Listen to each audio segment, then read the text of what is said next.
Hey there, and welcome to This Explainer. I want you to think of me as your personal math tutor for the next few minutes. You've got that massive multi-digit multiplication test tomorrow, right?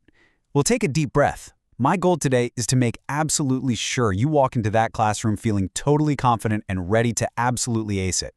We're going to break down the exact strategies you need, step by step.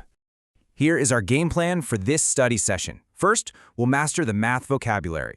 Second, we'll tackle the standard vertical algorithm. Third, we dive into the visual area model. Fourth, we're comparing your multiplication options. And finally, test prep, verifying your answers. All right, Section 1, master the math vocabulary to build your foundation. So, the absolute most crucial concept we need to lock in right now is this idea of a partial product. Seriously, burn this into your brain because it's the secret ingredient for both of the methods we're looking at today.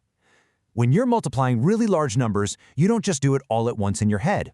You break it into smaller, bite-sized chunks. The answers to those smaller chunks, those are your partial products. You piece them all together at the end to get your final answer. It's like putting together a giant puzzle. Let's run through some quick mental flashcards so you don't get tripped up on the wording tomorrow. Remember, multiplication is really just repeated addition. The numbers you're actually multiplying together, those are called your factors.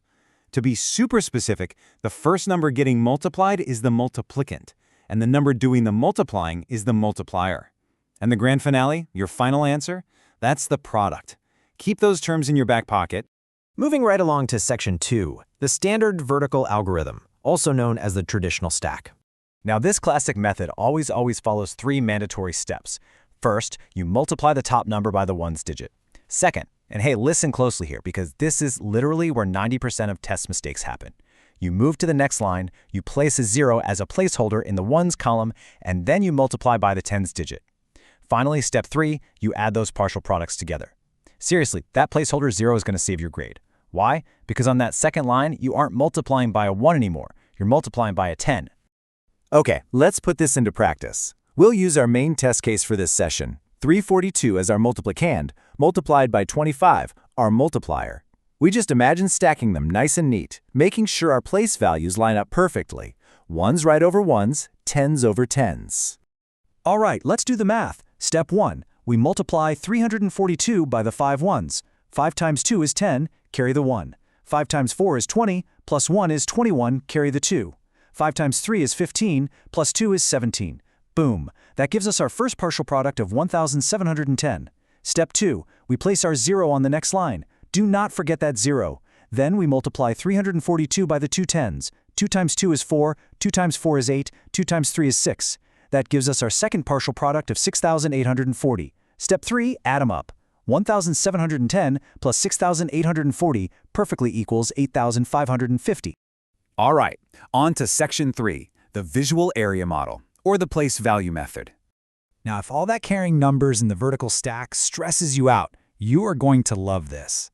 Just like the standard algorithm, the area model has 3 easy steps, but it's highly visual. We start by expanding the numbers out by their place values, so separating the hundreds, tens, and ones, and creating a grid. Then we simply multiply where the grid sections intersect. Finally, we add all those partial products together. This area model setup is brilliant for keeping things organized. We break our multiplicand, 342, into 300, 40, and 2 across the top. Then we break our multiplier, 25, into 20 and 5 down the side. Then you literally just fill in the empty boxes by multiplying the intersecting numbers. So 20 times 300 is 6,000. 20 times 40 is 800. 20 times 2 is 40. Now for the bottom part, 5 times 300 is 1,500. 5 times 40 is 200. And 5 times 2 is 10. Look at that. You now have 6 beautifully calculated partial products. And the best part? Absolutely zero complex carrying involved. Next up, Section 4, comparing your multiplication options. 2 paths, 1 destination. Okay, this is where the massive aha moment happens, so stick with me. Notice that whether you're adding 2 consolidated partial products in the vertical stack or 6 separate ones from the grid, the underlying math is exactly the same. Look closely. If you take the bottom row of our grid calculation, 1,500 plus 200 plus 10, that equals 1,710. That's the exact same first partial product we got from our standard algorithm. And the top row of our grid, 6,000 plus 800 plus 40 equals 6,840. That's the second partial product from the algorithm. The area model just breaks it down a little bit further to help prevent errors. Because they're doing the exact same mathematical heavy lifting behind the scenes, both of these paths lead us to the exact same beautiful final product, 8,550. So you can choose whichever method clicks best with your brain for tomorrow's test. There is literally no wrong choice. Now, everything we've just discussed builds into your ultimate master cheat sheet. It captures the vocabulary, it outlines the 3 steps for the standard algorithm, right next to the visual grid for the area model. It even lists the verification methods, which we are actually about to cover next. Seriously, take a mental snapshot of this. If you can remember this flow, you are golden. Which brings us to our final stop, Section 5, Test Prep, verifying your answers to foolproof your test score. Okay, so tomorrow's test is definitely going to throw some word problems at you. They love asking you to apply what you've learned to real-world scenarios, whether it's calculating aircraft passengers, crates of fruit juice, or stadium decorations. You know how to calculate now, but to guarantee that 100%, we need to talk about verifying your work. Let's take this classic Thanksgiving turkey problem from your assignment.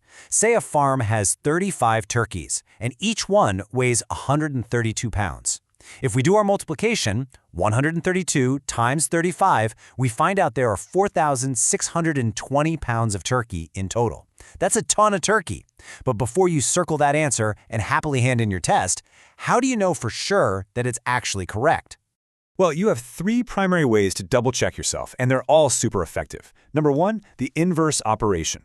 Since multiplication and division are opposites, if you divide your final product of 4,620 by 35, you should get 132. This one is pretty much foolproof. Number 2, the commutative property.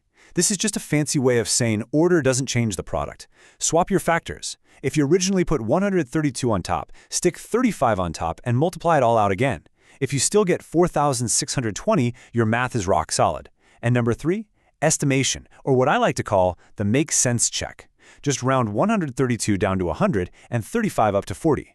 Well, 100 times 40 is 4,000. Our real answer, 4,620, is relatively close to 4,000. That proves you didn't make a massive place value mistake, like accidentally getting 460 instead of 4,600. You have the vocabulary down. You understand partial products inside and out. You know the vertical stack, you know the visual area model, and now you have the verification tools to prove your work. You are totally 100% ready for this. So as you walk into that classroom, which of these verification methods is going to be your go-to strategy to guarantee your own success tomorrow? Think about it, trust your practice, and go absolutely crush that test.